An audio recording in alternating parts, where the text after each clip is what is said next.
Right, see that last tooth down there? You see the last tooth? Back, did you? All right, just this side of it, there's 4 guys with bushes on them. I want you to kill them. Okay, I'm going to put tracers right here. Whoa!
Christmas in the States, but I can't stand violence.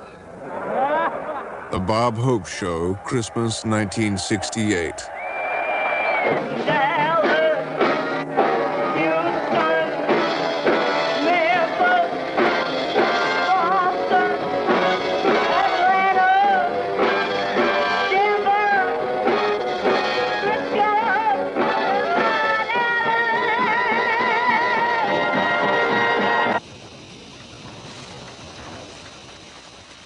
Paid with American aid, armed with American weapons, South Vietnamese soldiers on patrol in 1969.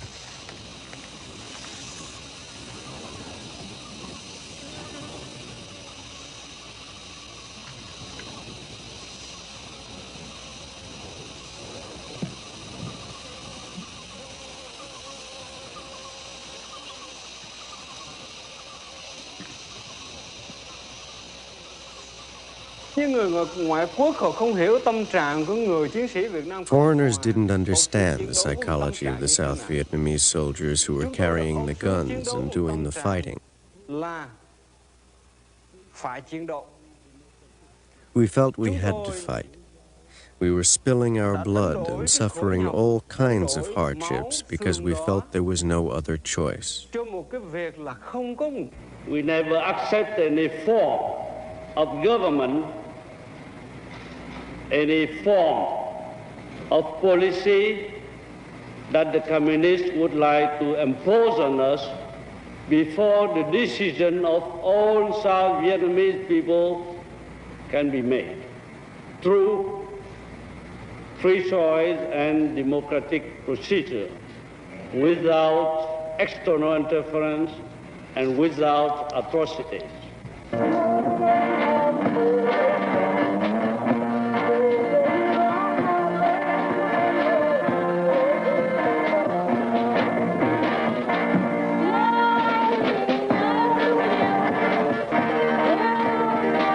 Pop singers livened up conscription campaigns welcoming draftees into South Vietnam's armed forces.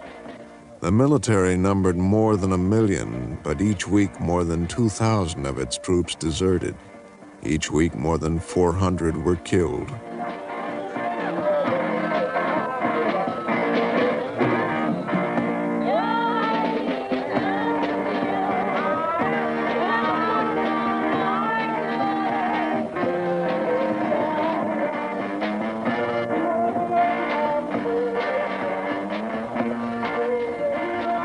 "We will never forget you and your fight for freedom," was the refrain.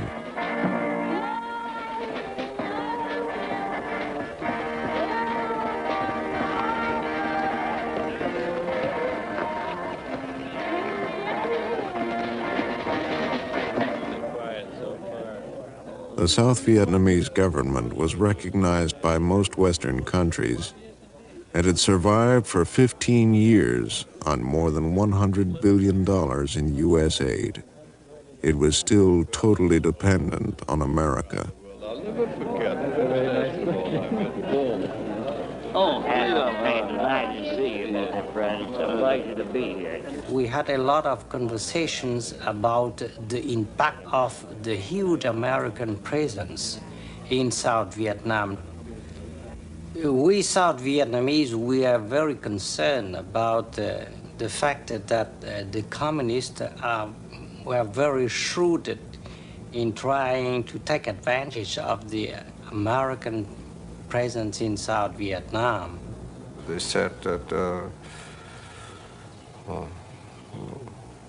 we are puppet of American. We are working, for American, receive money from American, die for American. Why they are the true liberator, So when you look just at the surface, a lot of people listen to their propaganda and believe it. The Vietnamese couldn't think in terms of the Americans intervening in something and not succeeding.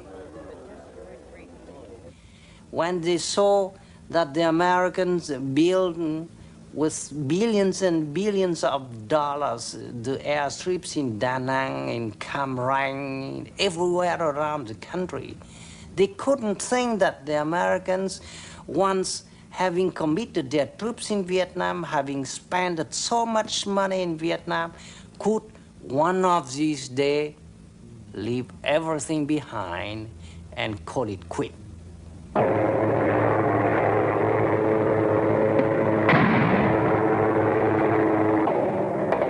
In early 1969, 1/3 of the forces defending the Saigon government, 500,000 men, were American. Watch out. After 4 years in Vietnam, American combat troops still pursued and often caught an elusive enemy. Okay, tell him to come over here and pick him up then. Blue 6, come over here, and he got another one over here that's wounded.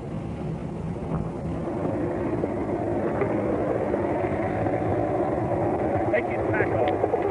Send me an aircraft over to pick the one that's wounded up. We thought he was dead, he's wounded. As soon as you pick the one up on the stretcher, come get the other one, take him in also. I think he'll probably die, but we gotta get him out of here.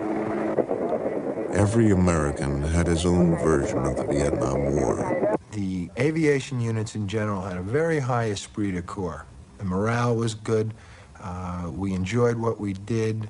And part of it, I think, is due to the fact of the logistics of being a pilot. You go out and you fly your mission every day and you take, very precarious chances, but you come back home, you have a comfortable hooch. It might be air conditioned. You've got an officers club across the street where you can get loaded every night and kind of forget about the world. And that kind of made, it was almost like a 9-to-5 job. I mean, if I could put that kind of parallel, go out and fight, come back and live almost the way you lived in the States. All of a sudden, from up above on my radio, I hear our battalion commander telling me that there were 3 dinks, his exact words, there's 3 dinks to your west. Go get them, and I said, this must be Bunker Hill, So I said to my men, okay, the colonel said there's 3 dinks to our west, we're going east. Because I always felt, never follow them, because that's when you're going to go. We were on our way back to our base, and we were walking through the Ville when a soldier came up to the guy who was in charge of the patrol, and he had apparently spotted 3 VC or NLF or whoever they were in one of the houses. So we surrounded the house. And that was the story of go get him, And you don't just go get Charlie, because he's a little fast. None of the South Vietnamese who were in the patrol fired at these 3 guys, and I was scared stiff. And I was feeling alone because I was the only American who was there, and so I put my rifle on automatic. I jumped up and I just fired the entire magazine, at these three guys. I killed two of them, and I didn't hit the other one, and he got away in the darkness. There were areas where you weren't supposed to fly over. There were areas where if you took fire, you had to call back, maybe all the way back to the commanding general of the division to get permission to fire back. Now, to me, that was absurd. We're fighting a war, somebody's shooting at you, you turn around and you shoot back and you kill them. The Americans gave a medal to the South Vietnamese soldier who was in charge of the patrol. This was considered instilling morale in the South Vietnamese soldiers.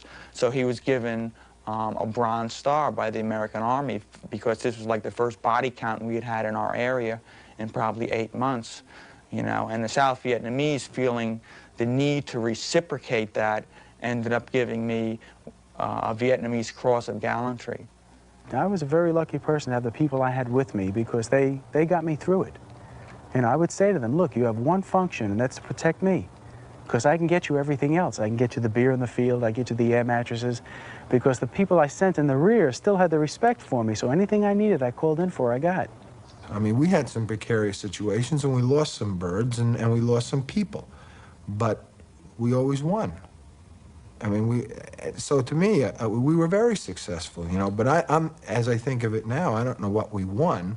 We won a box on a map, where the next day we left it, and we never came back, maybe. But every time we were engaged in that type of an operation, we won.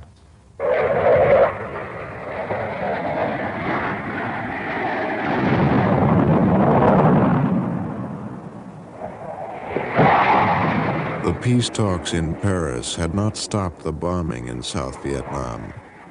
American aircraft dropped 6 times more bombs on South Vietnam than on the communist North.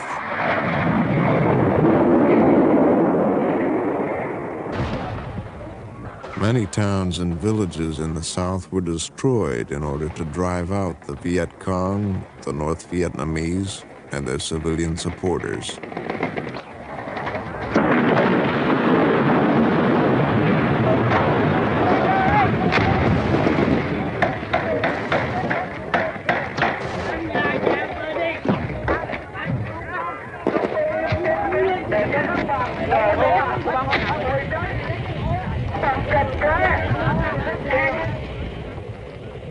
The number of Northerners captured increased as more of their main battalions moved south. But most of the enemy troops were native Southerners fighting in Viet Cong units.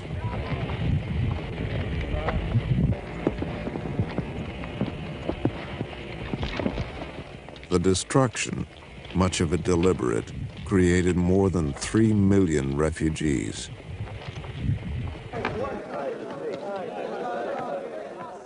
Most American soldiers served with support units during their one-year tours. Their daily routine could be broken at any time by enemy rocket attacks or terrorism.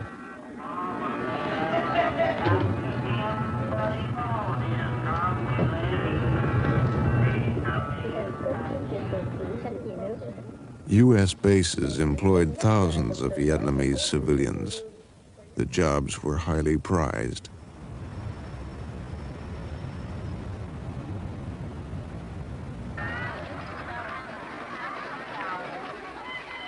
The American-financed war overheated the economy, creating new opportunities, new wealth, and a new commercial class. Between 1967 and 1969, when the American forces were still in Vietnam, it was very easy for everyone to make money. Take a certain Mr. A, who worked for the Americans. He could earn much more working for the Americans than an official could earn from the South Vietnamese government. And since Mr. A had a lot of money to spend, he would spend it in many ways.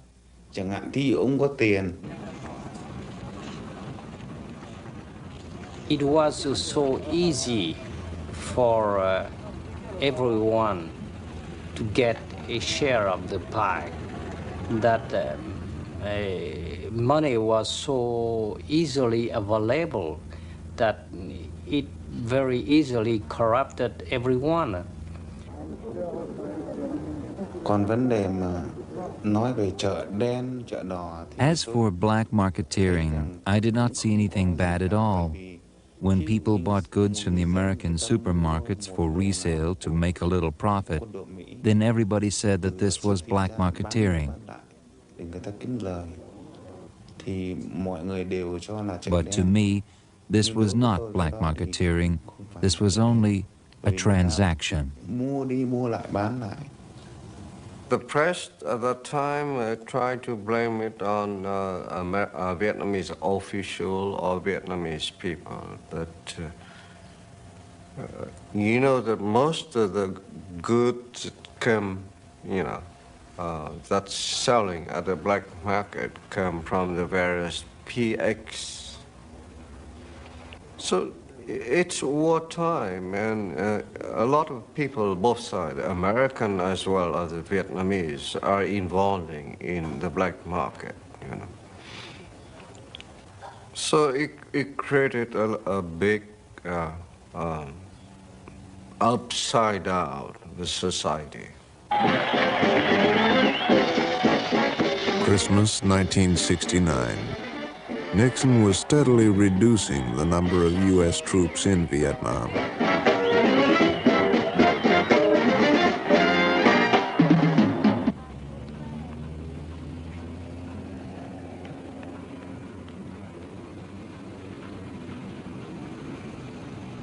In South Vietnam's towns and cities, swollen with refugees, the enemy still planted bombs. Civilians still died. But business went on, all kinds of business. I answered an ad in the newspaper for a job as a cashier.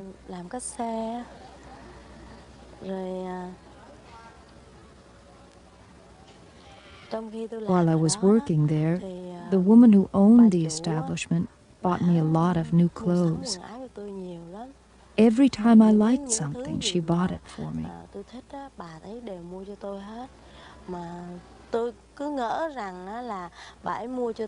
I didn't think that she was going to deduct these things from my salary.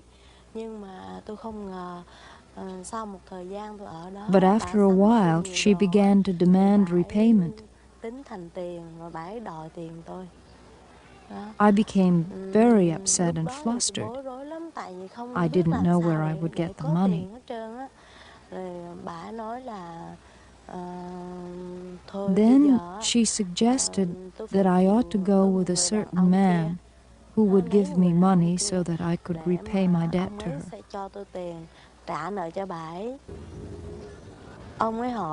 The man asked me whether I would like to go someplace to enjoy myself. I replied that I didn't know where to go, that since my childhood, I'd always been living with my family. Then he suggested that we go to the town of Can Tho. I thought we were going to live together as husband and wife. But to my surprise, he stayed with me for only 3 days. Then he told me that he was returning me to the woman who was my boss.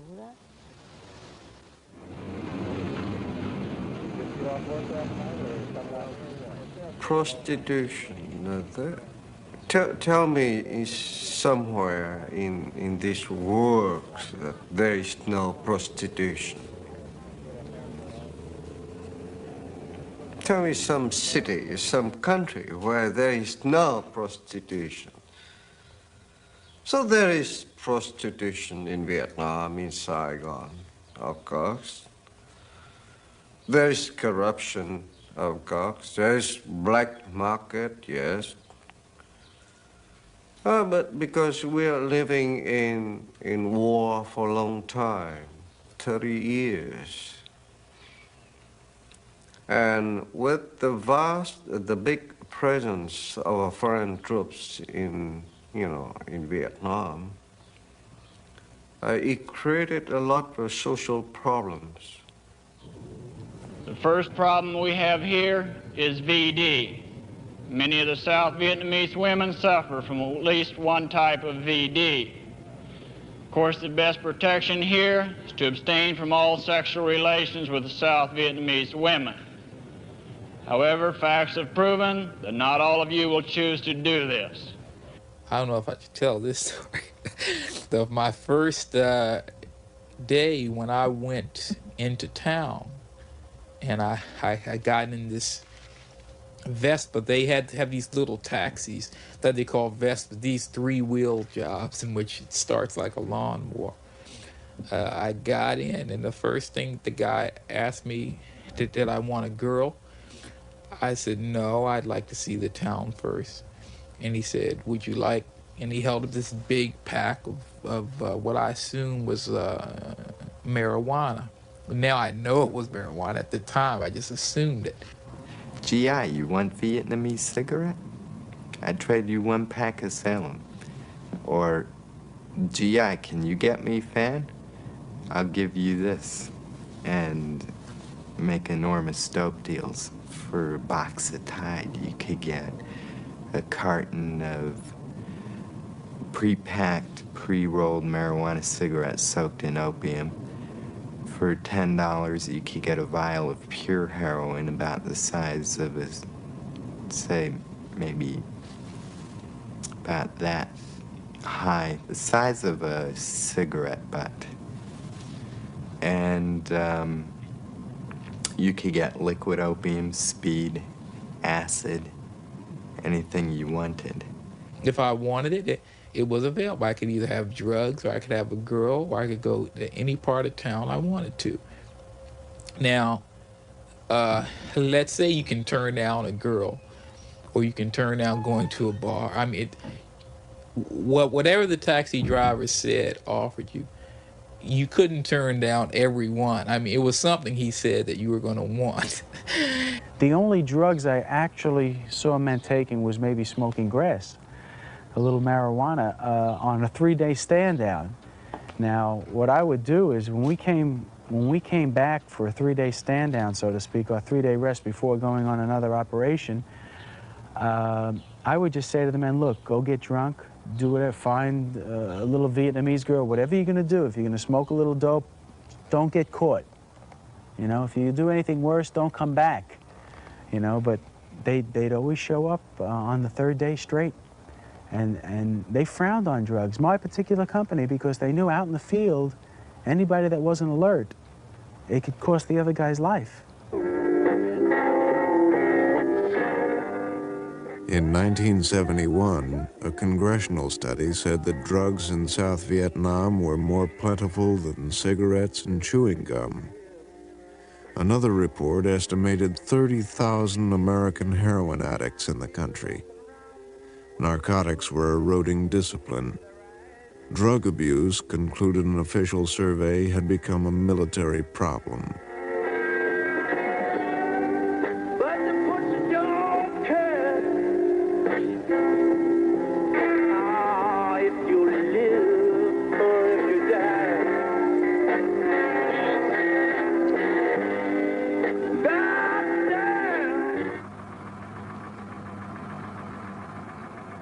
In 1969, more than 9,000 Americans were killed in Vietnam.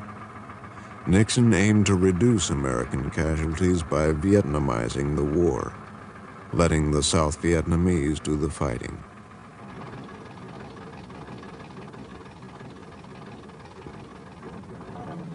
In 1970, as U.S. troop withdrawals increased, American deaths dropped by more than 1/2.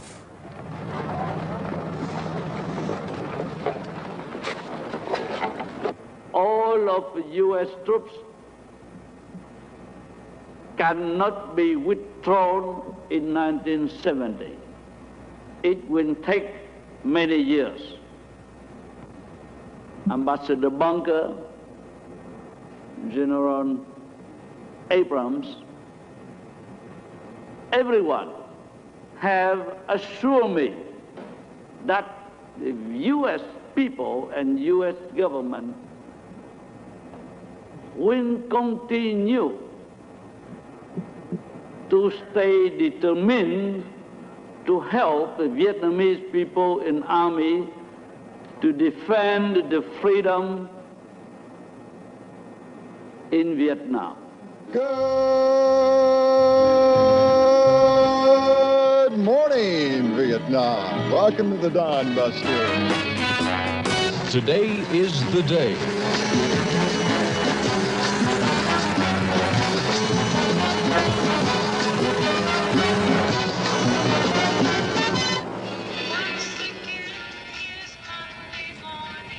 The total number of Americans in Vietnam continued to drop. But among new arrivals, anti-war sentiments were spreading. Morale was in decline. Vietnam gave the language a new term, fragging. In more than 200 incidents during 1970, American troops tried to kill or wound their superiors using fragmentation grenades. After 5 years in Vietnam, America's armed forces had changed. I had an experience, and I'll never forget it. I went in, on payday, the commissaries and the PX, well, really the PXs over there, are just mobbed. Everybody has their money for the month. And the lines are really long, and really rank has no privilege. Everybody stands on line. I came in one time, and there was a long line, and we were all standing there, and a couple of black guys came in, and they walked in front of the line. So I said to the one fellow, I said, "Hey, boy, you'll have to get back on the line." And I didn't mean it in a derogatory sense. Well, the guy went crazy. I mean, he started to yell at me, "Who are you calling boy? I'm no boy." And I don't remember exactly all the things he said to me, but I said to him, I said, "Look, I apologize." Now, I was a captain and he was a PFC. I decided it was time to leave. He was really causing a scene. So I walked out the back door, and the guy followed me. And I turned around to say, "Hey, look, I'm sorry." And the guy hit me. I mean, he punched me. And he was, I don't know, he was about 5'8", 5'9", 120 pounds. He couldn't have hurt me. But in my mind, I said, this guy's a PFC. He just hit a captain. I mean, it wasn't him hitting me. It was the whole relationship that I'd grown up with. Of, enlisted men don't hit officers. I mean, you go to jail for that. The racial polarization was deeper there than I've ever seen. They had black sides of town, white sides of town. And even the Vietnamese accepted it. And woe to the white who walked in a black area unaccompanied, and vice versa. Woe to the black who walked into a white area of town unaccompanied.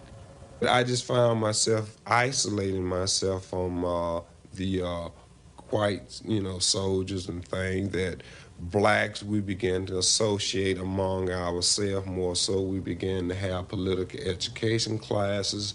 We began to come together to sit down and talk about, some of the problems that we was confronted with, our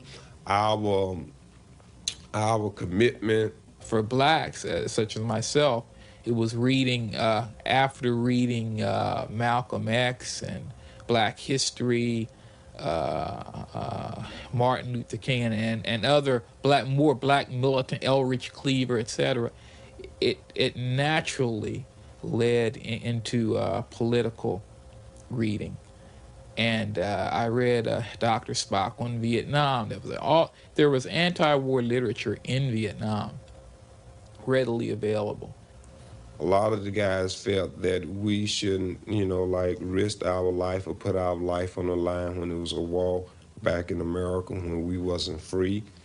Like when our dogs was being turned onto our peoples, young children were being bombed in churches, and it was very confusing. Most blacks still was, very supported. Most blacks were very supportive of the system, what they had to do.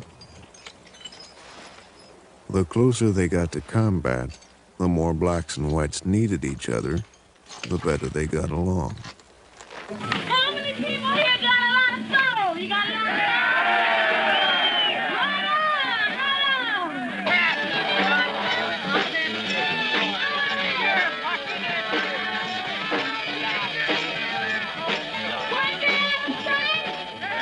Bob Hope's 1970 Christmas show played to shrinking audiences. In 2 years, the U.S. force in Vietnam had been reduced by more than 300,000. I'm surprised to see you. Where were you fellas hiding when the withdrawal took place?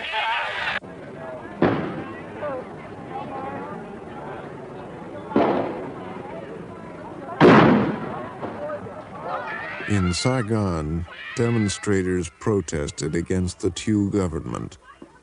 Many favored an immediate peace. Others denounced corruption or sought to discredit the 1971 presidential election.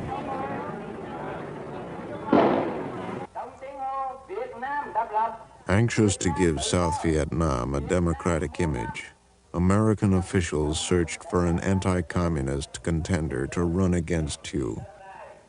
But Thieu stifled domestic opposition.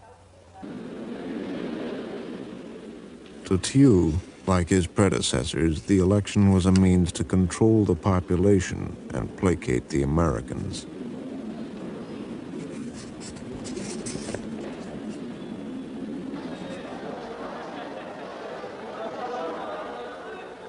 President Thieu declared that the election and his victory were an expression of civil rights in a free and democratic society.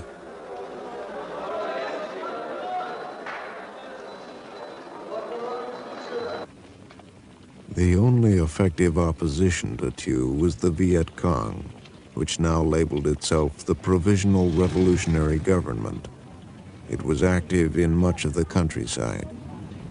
It'll get to be about 3:30, 4 o'clock, then people say, you know, it's getting late in the afternoon, you better go home because the government's going to change. And literally, the Saigon government sort of closed up and went home, and the PRG people would come in, help the people, maybe even work at night, you know, helping to sift the rice or put it in bags, talk to the people, bring them movies, or just visit. They could, because of course the PRG in the area were not, as people thought, North Vietnamese that had come south, but were really the people themselves.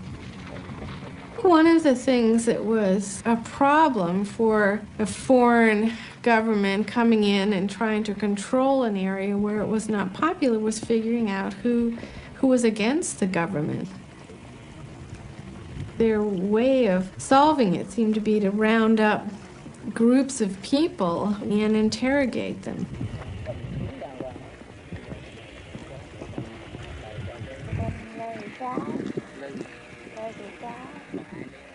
Identifying subversives was part of a broader effort called pacification, always a key American strategy in Vietnam. In 1968, America's Central Intelligence Agency started the Phoenix program. Its teams scoured the countryside, rounding up Viet Cong suspects. They're obviously much more valuable to you alive than dead, and therefore the incentive was to capture them so that they could be interrogated, so that we could learn more about them. Now, we also had a program of trying to invite these people to rally. We put up posters in various parts of Vietnam with the picture of the individual and description of who he was. Wanted posters like the old Jesse James ones, but a little different, because at the bottom of the poster it said very clearly, "And Mr. James, if you will turn yourself in, you will be freed of any punishment for anything you may have done while you were on the other side." And 17,000 of those people turned themselves in. In Can Tho province, we organized a unit of Thien Nha, wild geese, composed of young, beautiful high school girls. We infiltrated these girls into the local communist apparatus, and they provided us with information on the communists. During the time I served in Can Tho, almost all the communist organizations were neutralized. The Phoenix program was managed by South Vietnamese operating with CIA advisors. Thousands of civilians, men, women, and even children were classified as Viet Cong suspects. The system relied on a network of informants and secret agents. Communist officials later conceded its effectiveness. Criticism at the time prompted program managers to turn to public relations. For the news cameras, a search for a husband and wife team of Viet Cong terrorists.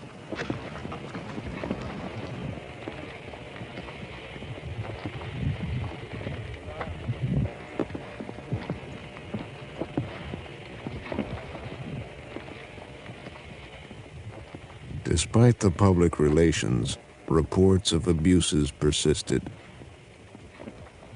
There were rumors of extortion, blackmail, private revenge, and political assassination. 20,000 of the names that we had collected, we found were killed. Now, it's on that basis that people have made totally false accusations that this was a program of assassination. Not true. What this was that we had the names from our intelligence collection, and when there was a battle outside the village some night and people were killed on both sides, we went out in the morning to find out who had been killed on which side. And sure enough, Mr. Nguyen, who was down as the local guerrilla chief, he had been killed in that fight.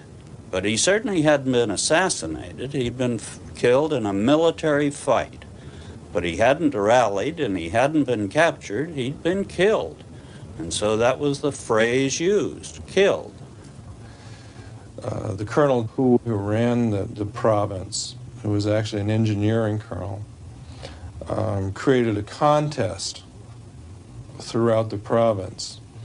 And the contest was among the irregulars in the districts, and that was the team that could bring in the most bodies on a monthly basis would be given cash prizes to the groups.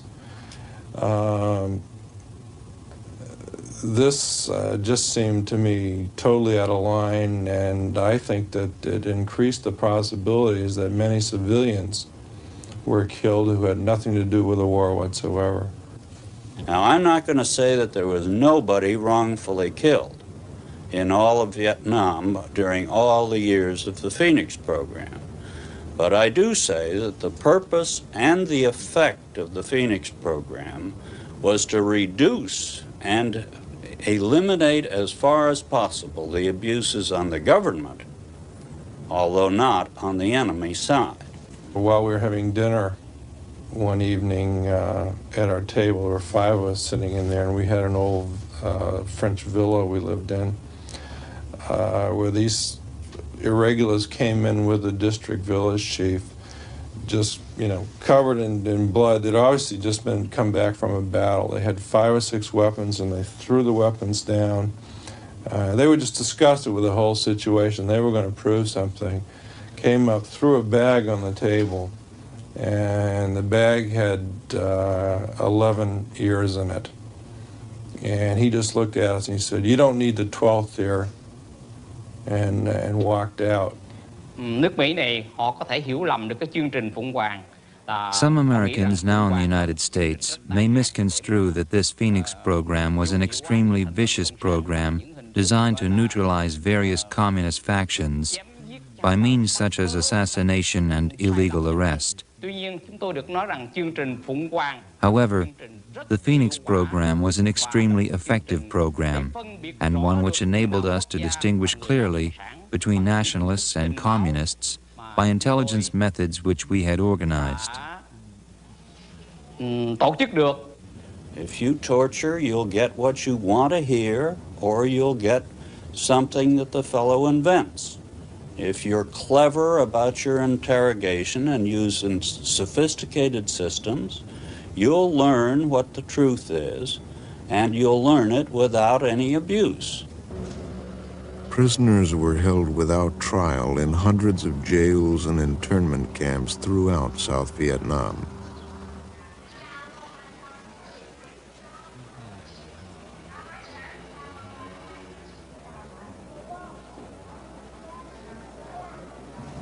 There was no doubt whatsoever that the Americans were responsible, I feel, for the entire prison system in the province where I worked.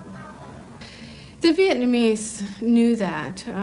You know, they saw all the results of what happened. They were chained to their bed with Smith & Wesson handcuffs. When they were tortured, it was either by Americans in the latter 60s or in the early 70s. There'd be American advisors there. My first inkling that anything was going on that I had a problem with was hearing screams from next door and finding out that that was their interrogation center, and that the way they got their information from these people was with a crank telephone and wiring these people in various manners. They had certain devices that gave them electrical shocks at the interrogation center, and these electrodes were attached to sensitive parts of their bodies. And the women that were tortured by electricity were the ones that we saw having the seizures.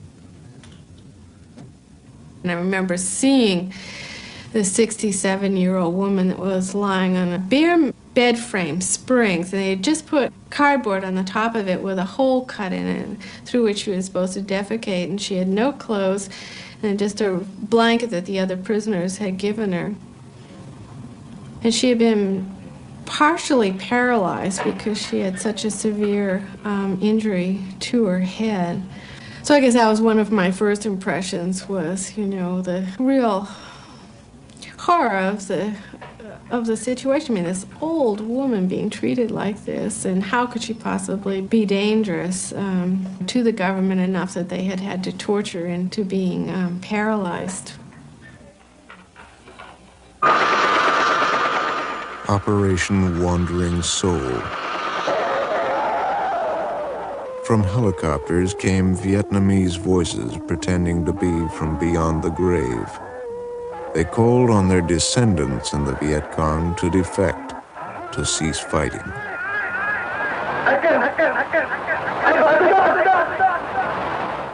Vietnam was deluged with propaganda. In some provinces, up to 1 million leaflets a day were distributed, exhorting, cajoling, or warning the peasants to back the government of South Vietnam.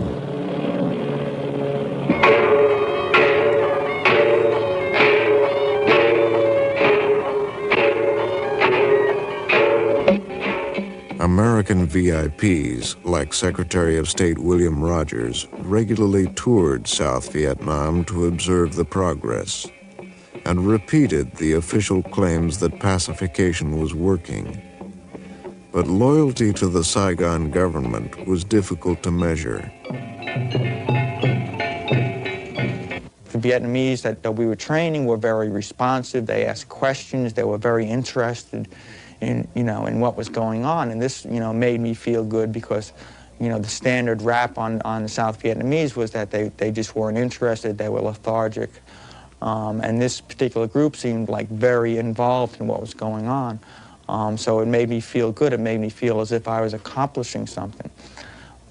We put them through a 6-week training program. At the end of the training program, the province chief came down, and there was a big graduation ceremony, and they all got these little colorful neckerchiefs as sort of souvenirs of the whole thing. And, it was like this whole sort of media publicity thing about how, these people had been trained and everything. Then it was about a month after the training program was completed and this graduation ceremony happened that 3 NLF cadre came into the Ville one night, and all 29 those People's Self-Defense Forces that I trained walked off and joined the NLF, taking all their weapons and all their training with them. By 1971, South Vietnamese officials were claiming that the government had won over 95% of the population. Pacification involved a lot of other programs, the development of the land reform program, the building of schools, the development of the whole refugee program and the resettlement of the refugees in the areas from which they had come and were now able to go back thanks to their having some local security. Years of fighting had failed to topple the American-supported Saigon government. In March 1972, a dramatic change of strategy. Regular North Vietnamese units crossed into South Vietnam in force.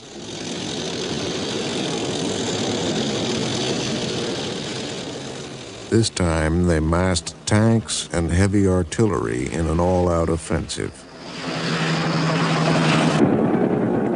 The swift enemy advance left little time for retreat. Along Route 1, American advisors had to blow up their headquarters. Taking their colors and whatever else they could carry with them, they escaped by air.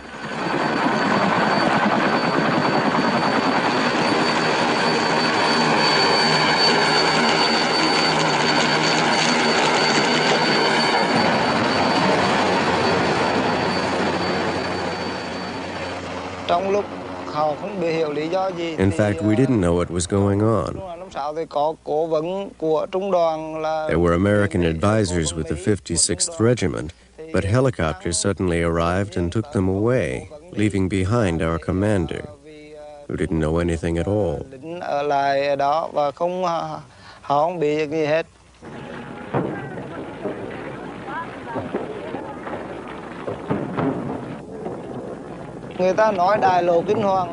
People called this road the Highway of Terror. There were refugees everywhere. Then Viet Cong tanks came. We realized that we couldn't resist, and we fled toward the sea.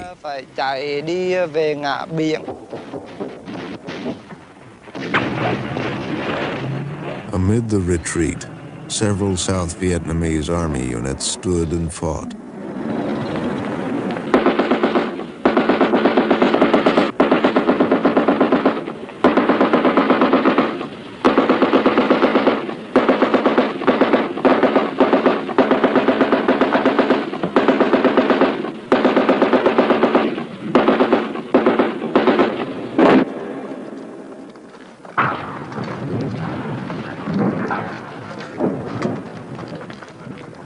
With no American combat troops to support them, the South Vietnamese army seemed to be fighting a losing battle. On May 1st, the South Vietnamese were forced to surrender the province capital of Quang Tri. President Nixon reacted by mining Haiphong Harbor and stepping up the bombing of North and South Vietnam. The South Vietnamese airstrike accidentally hit women and children with napalm.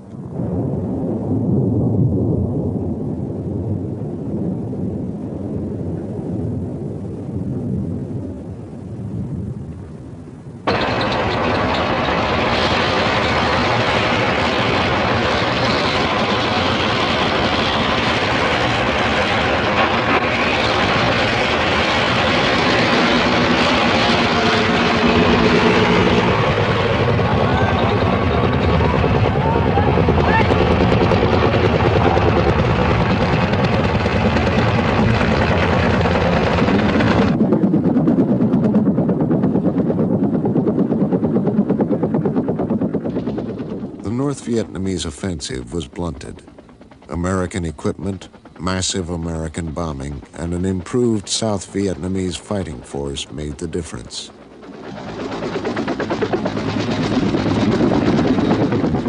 South Vietnamese troops prepared to counterattack.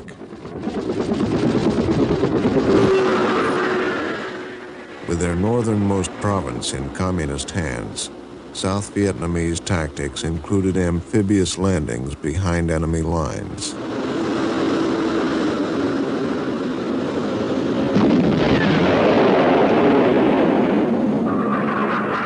The U.S. Air Force and Navy provided air and artillery support.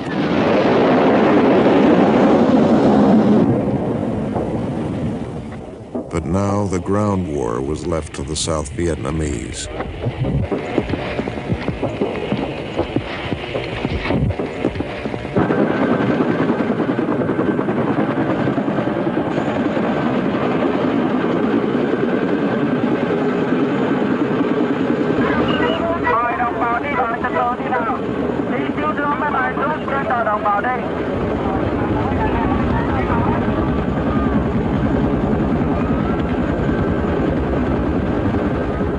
Stopping the northern offensive did not stop civilian panic. People near the battle zone struggled desperately to get away. South Vietnamese troops and their families who traveled with them battled for aircraft space.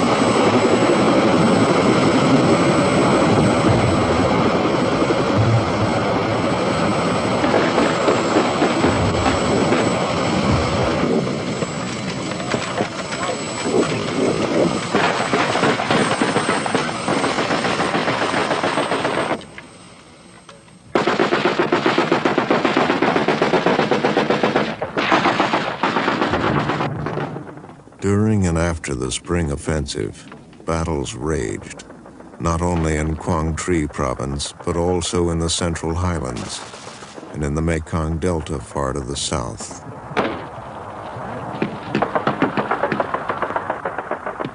Each week, more than 3,000 northern soldiers moved south to join the fight.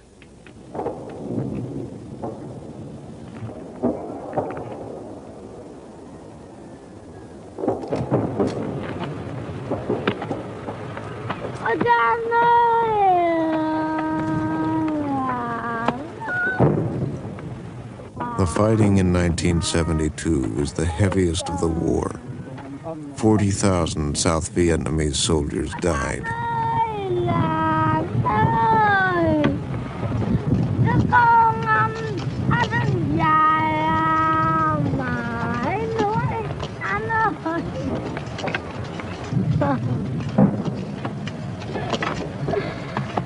Con anh ơi, hồi tới 31 rồi, hỏi ba tôi đi lính. Cha anh ơi, lính chi mà đau khổ mà lính ơi. Ở đêm lăng canh tôi vợ nhìn mà, tôi vợ vàng của chồng tôi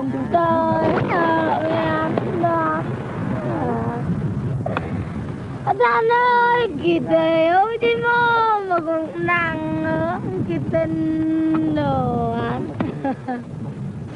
Đợi cho nó xuống đi này.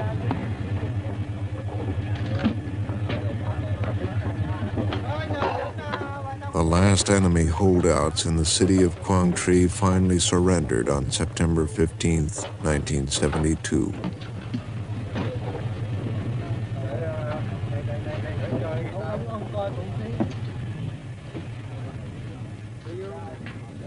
That week, for the first time in 7 years, there were no American battle deaths. That week, more than 5,000 Vietnamese died. The war had been Vietnamized. Over Quang Tri City, once home for 80,000 people, the flag of South Vietnam flew again.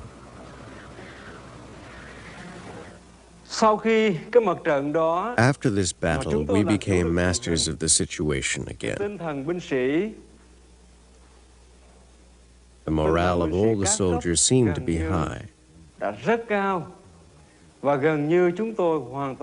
We seemed to be confident in the fighting ability of the South Vietnamese armed forces and in our own unit. We thought that with continued American help and the support of people everywhere in the world who cherished freedom, we could defend a free South Vietnam by ourselves.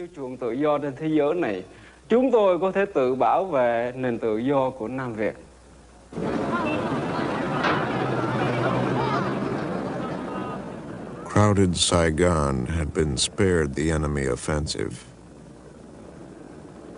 Its population had become accustomed to the war.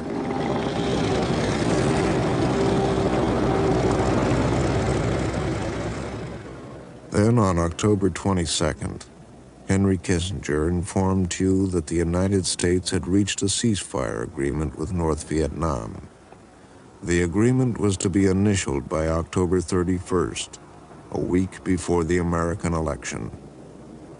Under the agreement, Northern troops could remain in the South, a concession that Thieu had always opposed.